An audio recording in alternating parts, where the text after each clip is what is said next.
I let them host a yard sale on my lawn during the neighborhood fundraiser. Afterward, I found half my patio furniture gone. She said it didn't have price tags, so we assumed it was free. I didn't argue. I put up one sign the next morning with their address. I live in a quiet suburb just outside of Chattanooga, Tennessee.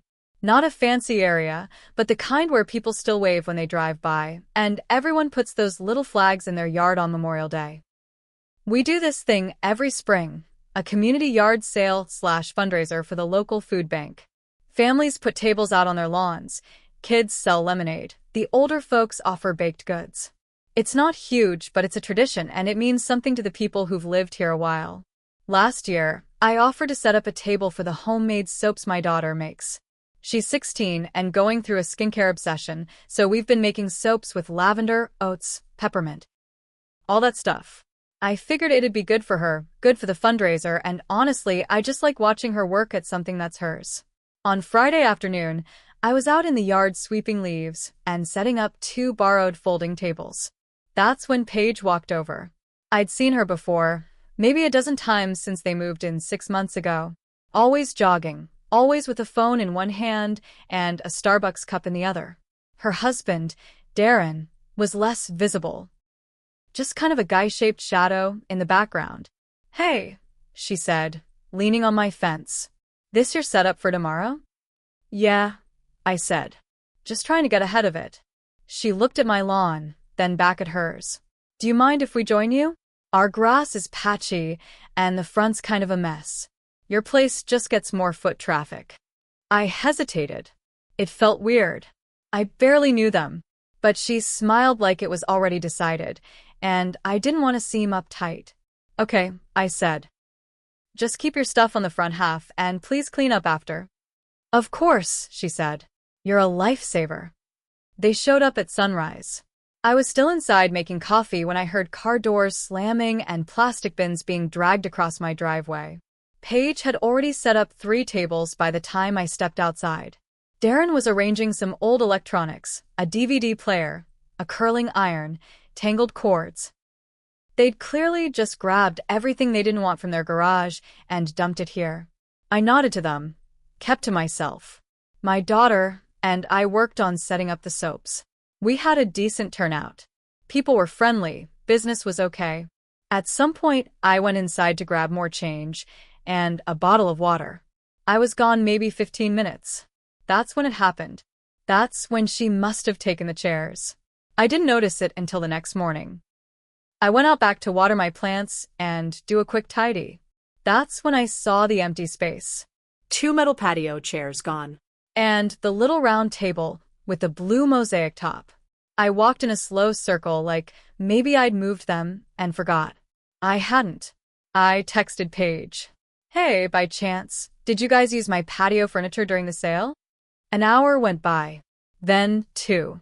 She finally wrote back. "Oh, we thought those were giveaways. They didn't have price tags." I just stood there, rereading it. Not sorry. Not let me fix it. Just they assumed. I called her. No answer. I walked to their house. Darren opened the door and blinked like I'd interrupted something important. "She's sleeping," he said. I told him about the furniture. He shrugged. They were sitting out. No tags. It was a yard sale. Honest mistake. I could feel my hands shaking. Not from rage, from insult. Like someone had reached into my house and just taken what they wanted, and then told me it was my fault for not locking it down. "I'd like them back," I said. He scratched his head. "If we still have them." That night I sat at my kitchen table, quiet. My daughter asked what was wrong. I told her I was tired. That wasn't true. I was thinking. Not about how to get revenge. Not exactly. I just wanted them to feel a sliver of what I felt. That sense of being walked over. Of being told, without saying it, your space, your things, your rules don't matter. So the next morning I made a sign. White poster board. Thick black Sharpie. Free stuff. 2421 Ravenhill. If IT doesn't have a price, just take it. I stuck it right in my front yard, angled so traffic would see it. I didn't expect much. But by 11 a.m., Their street had 4 cars idling. By noon, someone rang their bell and walked away with a flower pot. Around 2, a woman walked right into their driveway and started picking through a box they'd left near the porch. By the next day, Paige was at my door. Paige didn't knock. She banged. 3 hard hits on the door, like she was trying to break it open with her fist. When I opened it, she was already talking. "You need to take that sign down. Now." I didn't even pretend to be surprised. Why? It's true, right? No price tags. She looked furious. Her face was red, her mouth twisted up like she was holding back from yelling. "People came into our yard," she said. "Someone stole a garden hose, and a kid took one of Darren's tools. This is harassment." I leaned on the doorframe. "Did you put price tags on those things?" She blinked. "No, but that's not the point." "No," I said. "It actually is the point." She didn't get it. Or maybe she did, and just hated being called out. "That was a misunderstanding," she said. "We made a mistake." "You never apologized." "We didn't know it was yours." I crossed my arms. It was 3 feet from my back door. On my patio. She shifted her weight and looked past me into my house. "What do you even want? Money? An apology?" What? "I want my chairs and my table back." She huffed, threw her arms up. Fine. "You can come get them." Darren put them in the garage. I didn't even flinch. "You took them. You bring them back." She didn't. I waited 2 more days. Nothing. So, I made another sign. Same size. Same color. I didn't even change the wording, just wrote "still free" on the bottom in red marker and added, "Help yourself. Apparently the rules don't apply on Ravenhill." The next morning, I sat on the porch with my coffee and watched the neighborhood drive by. I didn't smile. I didn't wave. Around 10 a.m., Darren came up the sidewalk, carrying both patio chairs under his arms. His face was blank, like someone doing a chore they hated. He dropped them on my lawn, nodded once, and left without saying anything.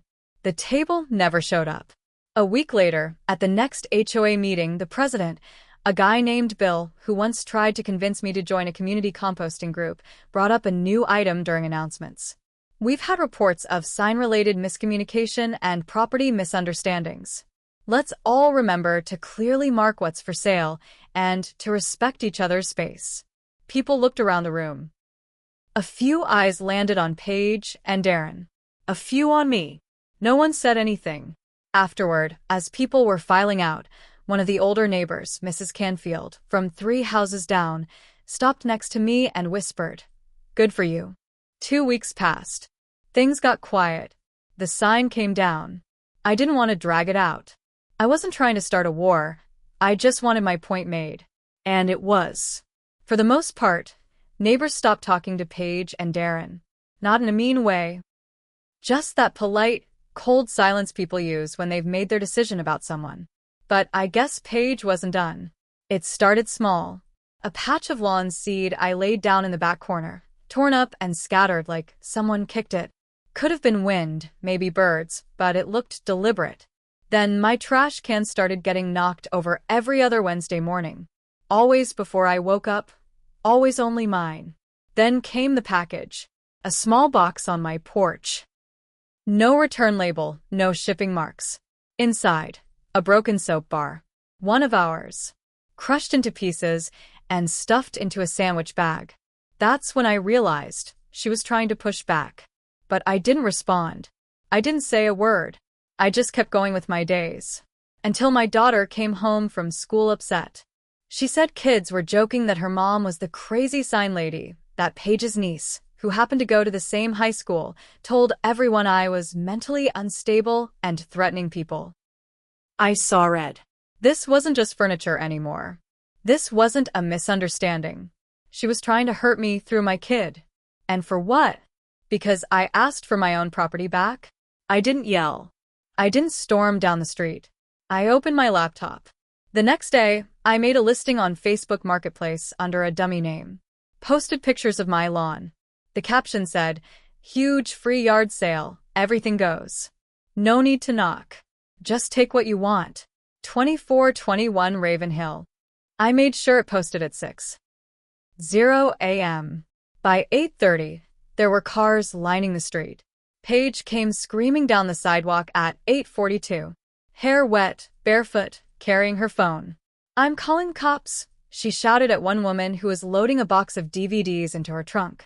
She spotted me across the road, standing behind my bushes, sipping my coffee. "You think this is funny? You're deranged." But it wasn't funny. Not to me. It was just math. "You took 3 things from me. I took 1 hour of your peace." The cops came. I watched from inside. Paige was out front for nearly 30 minutes explaining. I don't know what she told them. All I know is they left without knocking on my door. I thought that might end it. But then Darren showed up at my door later that night, alone. He looked different at night. Less smug. More tired. He held his hat in both hands like he didn't know what else to do with them. "Mind if I come in?" he asked. I didn't say anything. Just stepped aside. We sat in my kitchen. He kept looking at the fridge, the counter, anywhere but my face. "I didn't know she was going to do that," he said. I didn't ask what he meant. I figured he was talking about the soap, the gossip, maybe the niece at school. "She gets defensive," he said, "when people don't like her." I stayed quiet. I didn't owe him comfort. He took a breath like he was about to say something hard. This was supposed to be our fresh start. We moved down here to get away from a mess up north. I raised an eyebrow. A mess? He looked embarrassed. Her family. Her old job. Too much drama. She wanted to start over somewhere slower. Clean slate. "So she picked my yard," I said flat. He winced. "Look, I'm not saying she was right. I told her to return the chairs, the table. She thought you were making a big deal out of nothing." "It was mine," I said. "She sold my things. Without asking." He nodded. Yeah, I know. But once you put the sign up, she felt cornered. And when she feels cornered, she starts swinging." I stared at him. "That's not an excuse." "It's not," he said quickly. "It's just the truth." He looked down at his hands. "I came here because I don't want this to get uglier. I know she crossed a line. I'm sorry about your daughter. About the package. All of it. I believed him. About most of it. But not all. I'm not interested in a truce," I said. He nodded. "I get it. I just thought. Maybe you'd want to know we're putting the house up for rent." That made me pause. "You're leaving?" He looked up. "She wants to. She said she's not welcome here anymore." "She's not wrong." I didn't say anything. Just sat there with that sentence hanging in the air. He stood up, put his hat back on. "You'll get your table back. I'll make sure of it." And then he left. That night, I walked out back. The chairs were there. The space where the table had been still looked wrong, like the absence had settled into the ground. I didn't feel satisfied. I didn't feel anything. Just tired. And then 3 days later, I got an anonymous letter in the mail. No return address. No name. Just 1 page. Typed. The envelope was plain. The paper inside smelled faintly like fabric softener. Like it had sat in a laundry basket before it got to me. There were only 4 sentences. "You think you won. But you don't know her like I do. You don't know what she's capable of. Be careful. No signature. No return address." I read it 3 times. At first, I thought it was a joke. Or some weird neighbor trying to stir the pot. But the tone, it felt real. Not threatening. Just tired. Like someone who was too afraid to say more. I kept the letter. Tucked it in the back of a drawer.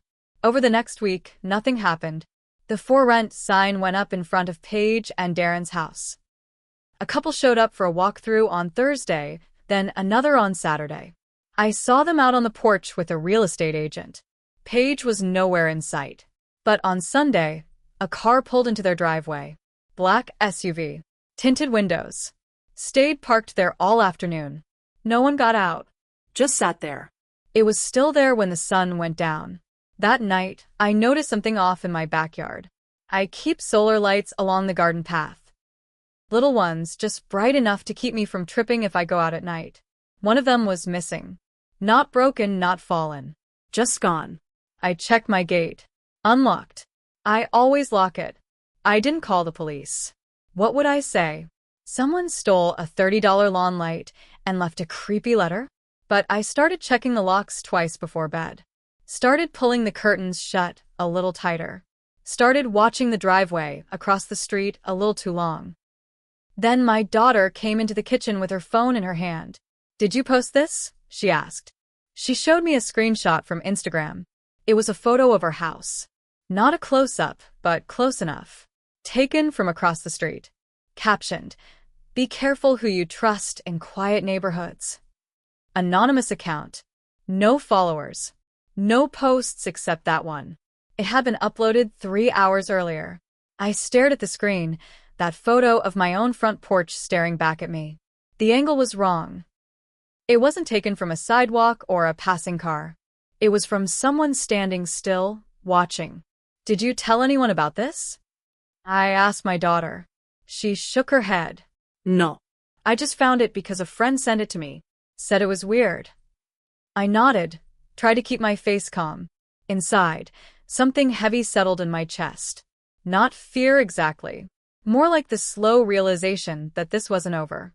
That maybe it never would be. That night, I didn't sleep. I sat in the living room with the porch light on, waiting for something or someone to move. But the street stayed still. Nothing but the usual wind. An occasional dog bark. Then, just before dawn, I saw the SUV again. It pulled into the cul-de-sac, paused for a moment in front of Paige's house, then turned around and drove off. That was 3 days ago. Since then, I've kept the curtains drawn. I haven't been sleeping much. I walk the yard every morning, check the gates, the lights, the locks. My daughter keeps asking if we're safe. I keep telling her yes. But I don't know. The house next door is still empty. The rental listing is still up. I haven't seen Paige. I haven't seen Darren. But sometimes in the late hours of the night, I think I hear someone on the gravel path beside the garage. Just the soft crunch of weight, like someone standing still, watching. Maybe it's nothing. Maybe it's everything. And maybe, when someone shows you exactly who they are, when they sell your things, lie about it, and then smile like it's nothing, you should believe them the first time. Sometimes I catch myself looking out the window without even thinking, just waiting for something to happen. And the worst part is, I don't know if I'm hoping it does or hoping it doesn't. And every time I hear a car slow down near the house, my stomach tightens. Not because I think it's her, but because I know I wouldn't be surprised if it was.